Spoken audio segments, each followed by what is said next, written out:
The sound of tires crunching gravel filled the quiet evening air as David Carter, a 48-year-old man with a calm demeanor and a reputation for leadership, turned onto Sycamore Avenue. He was coming home from a long but rewarding day spent meeting with community leaders in Charlotte, North Carolina. His car, a modest black sedan, blended into the suburban streets, and his thoughts wandered to his wife's famous pot roast waiting at home. But then, blue and red lights flashed in his rearview mirror, slicing through the night like an alarm bell. David's grip on the steering wheel tightened momentarily. He checked his speedometer, 29 and a 35. No traffic violations. No broken taillights. Yet, the patrol car's siren wailed, signaling him to pull over. "Stay calm," he muttered to himself as he signaled and eased his car to the side of the road. He knew the drill. Hands visible, movements slow, polite demeanor. It was a routine he'd mastered, not because he'd ever done anything wrong, but because he had learned that in these situations, appearances could mean everything. The officer approached his window briskly, flashlight in hand, its beams slicing through the dimly lit interior of David's car. Another officer lingered near the rear bumper, hand resting on his holstered weapon. "You in a hurry tonight?" the first officer barked, his tone dripping with suspicion. "No, sir," David responded evenly, his voice calm but firm. "Just heading home." The officer's flashlight swept over David's face, lingering just a second too long before darting down to his lap, his console, and then back to his face. "License and registration," he ordered, ignoring David's response. David reached slowly into his glove compartment, narrating every move. "I'm getting my registration now. My license is in my wallet. I'll reach for it after this." The officer didn't respond, but his posture stiffened. "Do you know why I pulled you over?" the officer asked, though the question felt rhetorical. Before David could respond, the officer continued, "You were driving erratically back there, swerving into the other lane." David frowned. "With respect, sir, I wasn't swerving. My dash cam can verify that." The officer cut him off sharply. "Dash cam? Huh? That'll be confiscated for evidence. Step out of the vehicle." David blinked, surprised by the sudden escalation. "Is there a problem, officer?" "I'm complying fully." The officer's jaw tightened. "I said step out of the vehicle now." David's stomach churned, but he unbuckled his seatbelt and opened the door slowly, his hands raised in clear view. The second officer moved in quickly, grabbing David's arm and yanking him toward the patrol car. "Is this necessary?" David asked, his voice measured but firm. "Resisting, huh?" the first officer sneered. "You want to play that game? Fine by me." The cold metal of handcuffs bit into David's wrists. His mind raced. This wasn't just a misunderstanding. It was profiling, plain and simple. As the officers shoved him into the back of the squad car, David glanced down the street. A few neighbors peeked through their blinds, their silhouettes illuminated by the glow of their porch lights. No one stepped outside. But this was far from over. The officers had no idea who they had just arrested, and David wasn't planning to stay silent for long. David sat stiffly in the back of the squad car as it rumbled down the street.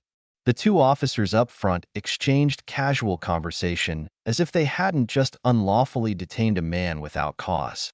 Officer Daniels, the younger of the two, glanced at David through the rearview mirror. "So, what's your story? Late-night drug run? Or do you just enjoy giving us a hard time?" David met his gaze unflinchingly. "I'm just a man trying to get home." "Yeah, sure." The other officer, Reed, snorted. "Reckless drivers always have an excuse." David clenched his jaw. Arguing wouldn't help him now. Instead, he took a deep breath, mentally running through his options. He knew his rights. He also knew the system.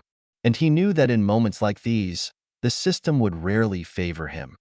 When they arrived at the precinct, the fluorescent lights of the holding area cast a harsh glow.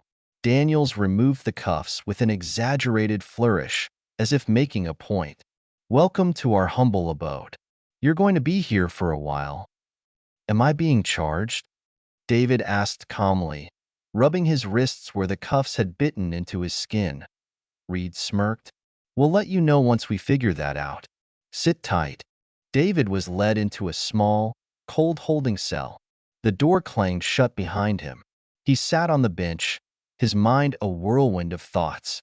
He had spent years building a career rooted in justice and fairness, and now he was being subjected to the very abuse of power he had worked so hard to eradicate. Outside the cell, Daniels and Reed leaned against a desk, laughing quietly as they reviewed David's license and car registration. Nothing out of the ordinary, Daniels muttered, almost disappointed.